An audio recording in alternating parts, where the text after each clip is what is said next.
اللہ الرحمن الرحیم۔ اللہ رب العزت کا فضل عظیم ہوا۔ اللہ رب العزت نے ہمیں ایک عظیم مہینہ عطا فرمایا، جس مہینے میں ہر نیکی وہ 10 گنا ہے اور کئی نیکیاں تو بے حساب و کتاب ہیں۔ اللہ رب العزت کا فضل عظیم ہے، کرم ہے۔ اس ماہ عظیم میں ایک عمل وہ میں آپ کو بتانا چاہوں گا۔ آپ اپنی گلیوں میں دیکھیں، محلوں میں دیکھیں، رشتہ داروں میں دیکھیں، بہت سارے ایسے لوگ آپ کو مل جائیں گے کہ جو بہت غریب ہیں، جن کے پاس پہننے کو کپڑا نہیں ہے، کھانے کے لیے راشن نہیں ہے اور جوتا پہننے کے لیے نہیں ہے۔ کوشش کرے آپ ایسے لوگوں کو تلاش کریں اور ان کی خدمت کریں، کیونکہ یہ ایسا مہینہ ہے کہ جس ماہ میں ہر نیکی اللہ رب العزت کے فضل و کرم سے وہ ڈبل ٹرپل ہو جاتی ہے، اس کا اجر زیادہ ملتا ہے۔ تو صدقہ و خیرات آپ اس میں زیادہ سے زیادہ کوشش کریں، لوگوں کو زیادہ سے زیادہ دیں۔ کریم آقا صلی اللہ علیہ وآلہ وسلم کا فرمان ذیشان ہے، آپ نے فرمایا کہ اگر کوئی بندہ کسی بندے کو جوڑا دیتا ہے، اس کو سوٹ دیتا ہے، فرمایا ابھی اس کا ایک چیتھڑا باقی ہے اس کے بدن پہ، تب تک اللہ رب العزت اس شخص جو دینے والا ہے اس کی حفاظت فرماتا ہے۔ ایک جوڑا آپ دے تب تک اللہ رب العزت حفاظت کرے گا جب تک اس کا ایک ٹکڑا بھی اس کے جسم پر موجود ہوگا۔ تو یہ اللہ رب العزت کا فضل عظیم ہے۔ کریم آقا صلی اللہ علیہ وسلم نے ارشاد فرمایا 3 ایسے لوگ ہیں جن سے اللہ محبت فرماتا ہے۔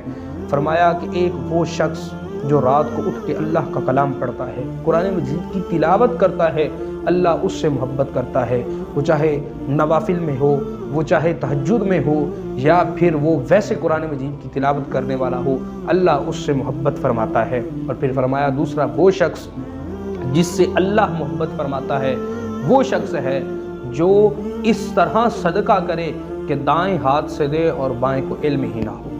وہ بہترین صدقہ ہے کہ جناب دائیں ہاتھ سے دیا جا رہا ہے اور بائیں کو علم ہی نہیں ہے۔ فرمایا کہ ایسے شخص سے بھی اللہ محبت فرماتا ہے۔ اور تیسرا وہ شخص جس کو کریم آقا صلی اللہ علیہ وآلہ وسلم نے محبت بھرے الفاظ سے یاد کیا، فرمایا وہ شخص ہے دشمنوں کے سامنے سینہ تان کے کھڑا ہو جائے اور تمام فوج دوڑ جائے، ساری قوم دوڑ جائے، سارا لشکر چلا جائے، وہ اکیلا شخص دشمنوں کے سامنے سینہ تان کے کھڑا ہے، سینہ نکال کے کھڑا ہے، اور حتیٰ کہ فرمایا وہی شہید ہو جائے، اللہ رب العزت اس سے بھی محبت کرتا ہے۔ اور کریم آقا صلی اللہ علیہ وسلم نے تو یہاں تک فرما دیا، فرمایا کہ جب اللہ رب العزت نے اس زمین کو پیدا فرمایا تو یہ زمین ہلنے لگی، اس میں حرکت تھی، چونکہ یہ پانی پر تھی نا، پر ہونے کی وجہ سے اس میں حرکت تھی۔ تو اللہ رب العزت نے پہاڑوں کو پیدا فرمایا اور پہاڑوں کو زمین کے اندر گاڑ دیا۔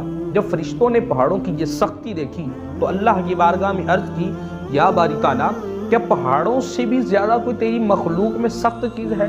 تو اللہ رب العزت نے فرمایا ہاں اے میرے پیارے فرشتوں، پہاڑوں سے بھی، پتھر سے بھی زیادہ سخت چیز وہ لوہا ہے۔ تو جو فرشتے تھے انہوں نے عرض کی، یا اللہ لوہے سے بھی زیادہ کوئی چیز سخت ہے؟ تو اللہ نے فرمایا ہاں وہ آگ ہے۔ فرشتوں نے پھر عرض کی، یا باری تعالیٰ کیا آگ سے بھی زیادہ کوئی چیز سخت ہے؟ تو اللہ رب العزت نے فرمایا ہاں وہ پانی ہے۔ تو فرشتوں نے پھر عرض کی، یا باری تعالیٰ کیا پانی سے بھی سخت کوئی چیز ہے؟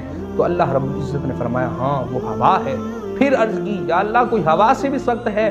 فرمایا ہاں وہ شخص زیادہ ہوا سے بھی سخت ہے۔ ان سب چیزوں پر اس شخص کا غلبہ ہے دائیں ہاتھ سے میری بارگاہ میں خرچ کرے اور بائیں ہاتھ کو اس کا علم نہ ہو۔